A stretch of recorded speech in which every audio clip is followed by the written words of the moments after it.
Hello friends, मैं Reena welcome करती हूँ आपके अपने चरण भूषण गार्डन में। तो फ्रेंड, एक बहुत ही शुभ प्लांट को लेकर मैं आज आई हूँ। ये प्लांट मेरे पास 1.5 साल से है और बहुत ही हेल्दी तरीके से ये ग्रो कर रहा है। बट जैसे ही अभी स्प्रिंग सीजन की शुरुआत हुई है तो इसके सारे पत्ते बहुत ज़्यादा सूख सूख कर गिर रहे हैं। और ये नेचुरल प्रोसेस है क्योंकि हर एक प्लांट में भी यही चल रहा है, बिल्कुल पापड़ की तरफ पत्ते सूख जा रहे हैं। तो जितना हो सके आप उसे हाथ से भी रिमूव कर सकते हैं या फिर आप उसे कट कर सकते हैं। सबसे अच्छा समय है अभी प्रूनिंग का। पूरे साल में 2 बार ही ऐसा समय आता है। ये देखिए, न्यू ग्रोथ आपको विजिबल हो रही होगी। तो न्यू ग्रोथ अभी शुरू हुई है तो आप अभी इस समय अच्छे से प्रूनिंग कर सकते हो अपने प्लांट की। जितना अच्छे से आप प्रूनिंग करोगे उतनी ज़्यादा ब्रांचेस निकलेंगी और जितना ज़्यादा ब्रांच निकलेगा उतनी ज़्यादा कलियाँ बनेंगी। तो हर श्रृंगार का पौधा है, ये बहुत ही शुभ प्लांट के लिस्ट में आता है। पारिजात के नाम से भी आप नर्सरी पे खोजोगे तो आपको मिल जाएगा। और इसका जो फ्लावर रहता है ना, वो बहुत ही खुशबूदार रहता है। रात के समय में इसका फ्लावर खिलता है और जैसे ही अर्ली मॉर्निंग दिन की शुरुआत होती है तो इसका फूल झड़ जाता है। और ये पूजा में भी चढ़ने वाला फूल है, तो बहुत ही लकी फूल है। अभी देखिए, इसकी रूट बाउंड नहीं हुई है क्योंकि मैंने कुछ समय पहले ही बरसात के समय में इसे रिपॉट किया था।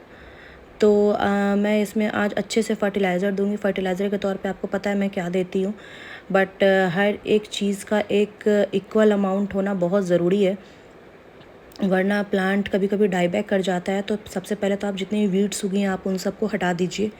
अभी फरवरी में रिपोर्टिंग का समय चल रहा है तो सारे लोग अपने प्लांट की रिपोर्टिंग कर रहे होंगे। ये बहुत ही अच्छा समय। फिर अगर आप मार्च फर्स्ट वीक तक ही इसकी रिपोर्टिंग कर सकते हैं किसी भी प्लांट की। उसके बाद से गर्मी तेज़ हो जाएगी तो रिपोर्टिंग अवॉइड करना।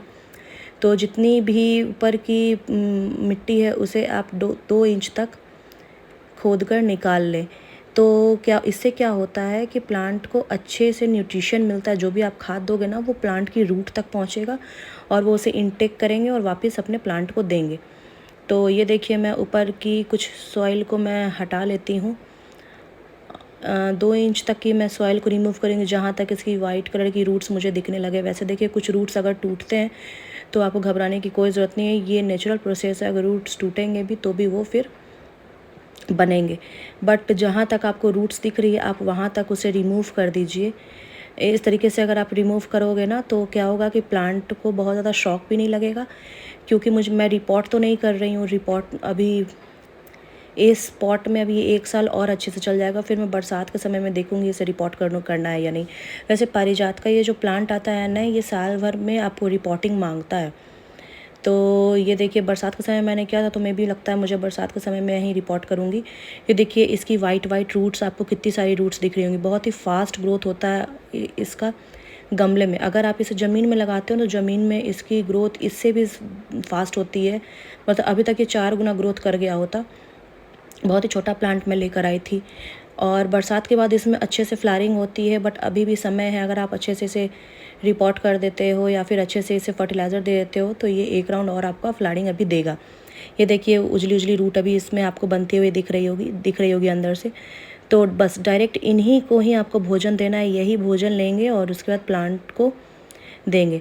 तो ये देखिए, मेरे पास वो मिक्सचर बना हुआ है जिसमें ये तो मैं अलग से उपले का राख ली हूँ। राख एक बहुत अच्छा ऑप्शन होता है किसी प्लांट को न्यूट्रिशन देने में और प्लस फंगस वगैरह से बचाने के लिए। और ये पोटाश है, म्यूरेट ऑफ पोटाश। और इस मिक्सचर में मिला हुआ है नीम खली, वर्मी कंपोस्ट और बोन मील एंड फंजीसाइड। ये 4 चीज़ मैं इसमें मिलाई हूँ और ऊपर से मैंने इसमें पोटाश दिया है और ये राख दिया है। राख अभी के समय में आप हर एक प्लांट में दो, क्योंकि अभी बदलते मौसम में फंगस का, कीड़ों का बहुत ही अटैक रहता है। स्पाइडर माइट्स वगैरह का अटैक रहता है। तो आप कोशिश करो कि राख आपके पास हो तो आप, मतलब ये बहुत ही फ्री ऑफ कॉस्ट आपको मिल जाएगा, तो आप उसका यूज़ करो। बहुत अच्छा ऑप्शन है। तो ये मैं अपने प्लांट में दूंगी। वैसे नीम खली भी अगर आप देते हो तो भी वो काम वैसा ही रहेगा। तो मैं इसमें 3 मुट्ठी 4 मुट्ठी के अप्रोक्स में फर्टिलाइज़र डालूंगी ये सॉलिड फॉर्म में। और वैसे मैं मंथली हर एक प्लांट को 1 बार या 2 बार मैं अच्छे से लिक्विड फर्टिलाइज़र देती हूँ ताकि प्लांट अच्छा ग्रोथ करता रहे। तो मैं पूरे पॉट में इससे फर्टिलाइज़र को 3-4 मुट्ठी करके भर दूंगी और इसके बाद 1 लेयर सॉइल की इसके ऊपर डाल दूंगी। उससे क्या होगा कि इसका न्यूट्रिशन सॉलिड फॉर्म में जो मैंने फर्टिलाइज़र दिया है वो इसका न्यूट्रिशन बना रहेगा। और ऊपर से आप 1 लेयर मिट्टी की ढक दीजिए ताकि इसका कोई भी एनर्जी ऊपर सन बर्न ना हो।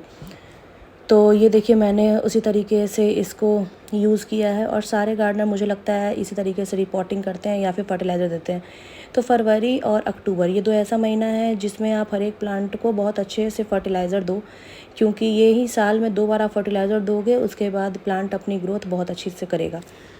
हर एक प्लांट को इस समय बदलते मौसम में चाहिए ही चाहिए न्यूट्रिशन, क्योंकि प्लांट अभी अपने अच्छे ग्रोथ पे रहता है। तो आप जितना अच्छा न्यूट्रिशन दोगे उतना अच्छा प्लांट आपको रिजल्ट देगा, उतना अच्छा फूल देगा और बहुत ही कम समय में ये प्लांट बहुत ही मैच्योर लुक देने लगता है। इसकी भी कटिंग आप लगा सकते हो, बट मैं नहीं लगाऊंगी बिकॉज़ बहुत सारे प्लांट की केयर करनी पड़ जाती है फिर।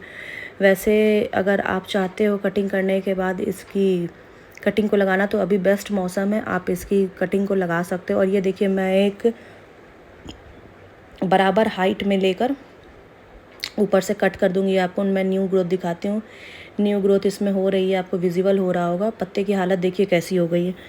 तो बदलते मौसम में ये नेचुरल चीज़ें हैं, हर एक पौधे में होता है, तो इसमें आपको थोड़ा भी मायूस होने की ज़रूरत नहीं है कि आपका प्लांट शॉक में नहीं। ये हर एक मौसम में होगा, यही 2 मौसम है जिसमें प्लांट अपनी पुरानी पत्तियों को गिराता है और नई पत्तियों को लेता है। मेरे बहुत से ऐसे पौधे हैं जिसमें मैं 2-3 दिन पहले देखी थी बिल्कुल लीफलेस था और अभी उसमें वापस से लीफ आ रहे हैं।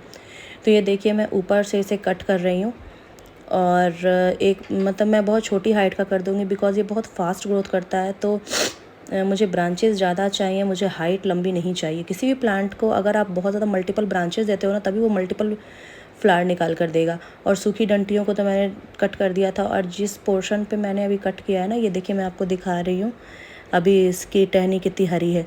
तो अगर आपको लग रहा होगा कि प्लांट मर जाएगा ऐसे कट करने पे, तो ऐसा नहीं होता है। बस आप किसी मॉइस्चर को मेंटेन करिए और इसके कट पॉइंट पर आप हल्दी का पेस्ट लगा दीजिए या फिर फंजीसाइड। मैं जनरली हल्दी ही यूज़ कर रही हूँ इधर। तो ये देखिए कटिंग का जो ये इसकी आप 6-6 इंच की कटिंग ले लीजिए। इसको आप सारे लीफ को हटाकर 6-6 इंच की कटिंग बना लीजिए और उसको आप लगा दीजिए।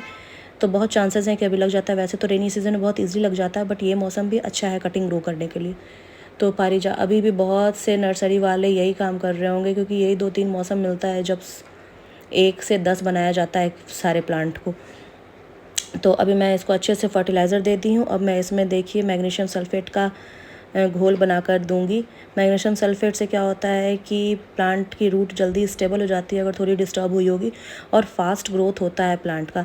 ओवरऑल आपको प्लांट बहुत अच्छा परफॉर्म करेगा अगर आप ये फर्टिलाइज़र देते हो। तो मंथ में एक बार आपको इसे देना ही चाहिए। तो मैं इसे 1 मग पानी में 1 लीटर पानी में आधा टीस्पून के अप्रॉक्स में मिलाकर इसका घोल बनाकर मैं उसे डिज़ोल्व करके प्लांट को दे दूँगी। प्लांट को उतना ही मॉइस्चर या उतना ही पानी, अभी गर्मी का समय है ना, तो मैं ये गौर कर रही हूँ कि प्लांट को 2 टाइम पानी की ज़रूरत पड़ रही है।